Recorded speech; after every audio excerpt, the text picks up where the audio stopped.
So more countries are closing their doors to South Africa. Organizations in the tourism and hospitality industry have decried the UK's decision to place South Africa on its travel red list. That's after the discovery of the Omicron variant.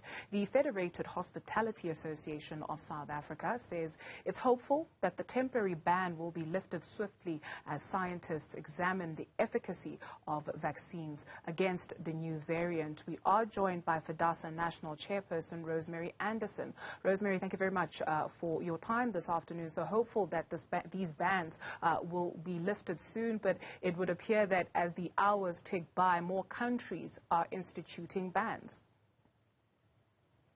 Yes, very much so, unfortunately. We saw the United States last night also joining the list of countries.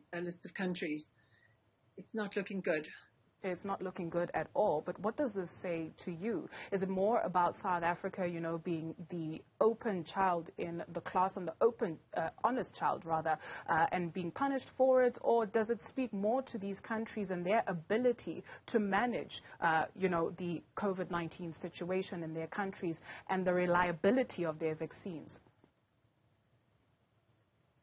I know it does feel that we are being punished for being open about this. And also, if you look at from the point of view that our rates are so low, I mean, they're like 3,000 a day, whereas in other European countries, there could be 30, 40, 50,000 a day with a similar population to ours. So it does feel rather unkind and not fair.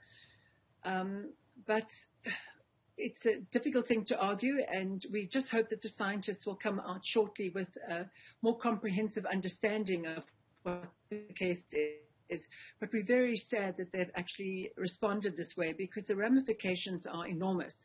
This is definitely going to make travelers coming to South Africa even more wary, because, I mean, you could literally have left on Tuesday or Monday for a trip to South Africa, and you could now either be stuck here that you can't actually return home, or you might have had to, if you could get a flight back quickly, you might be on a flight.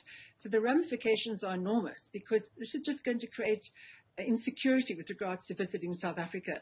So the damage isn't just for now, but the future damage, it's significant. It really is.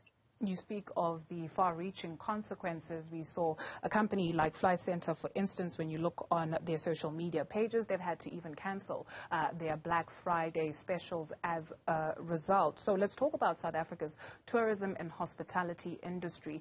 Monetarily, how much does it contribute to the economy when we assess the consequences of this? It's a significant contributor. Our industry employs about 1.5 million people, directly and indirectly, and it's estimated that 7 people depend on the 1.5 million that actually are employed in our industry. So you just need to look at that from a ramification point of view for our economy, for people being able to have a livelihood in South Africa. So we really hope that when our President meets today, and when I'm sure we'll have the family meeting tomorrow, that he takes this all into account, that obviously we've got to really follow safe protocols, especially the non-pharmaceutical ones, which we can all follow, and hopefully everyone can also get vaccinated, which we really feel very strongly about. But that when he does implement any changes, if he does implement any restrictions, to do them in a way that hospitality can still continue operating in a financially viable way. The moment you start reducing numbers of people in an establishment to like a very small fraction of what they normally can operate financially viably on, that is a problem.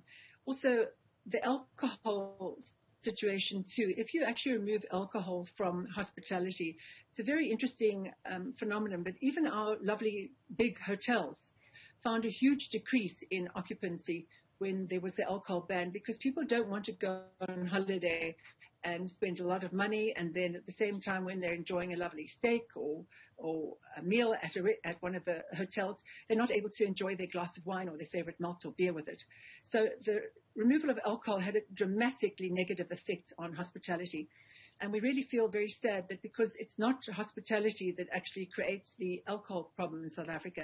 It's a social issue. It's something which our government really, really does need to work at. But it starts from childhood, from a significant social point of view, we need to really address it, but to just actually punish hospitality, especially at a time like this, after 20 months where our industry is ravaged. And we were so looking forward to this sector. There was such a positive growth in numbers the past 4 weeks.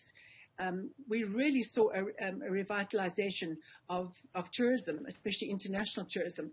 So for this to happen at this time where hotels and restaurants and taverns and coffee shops and guest houses were able to actually try to recoup from the past 20 months is exceptionally sad. So we really, really hope government will be very kind to us.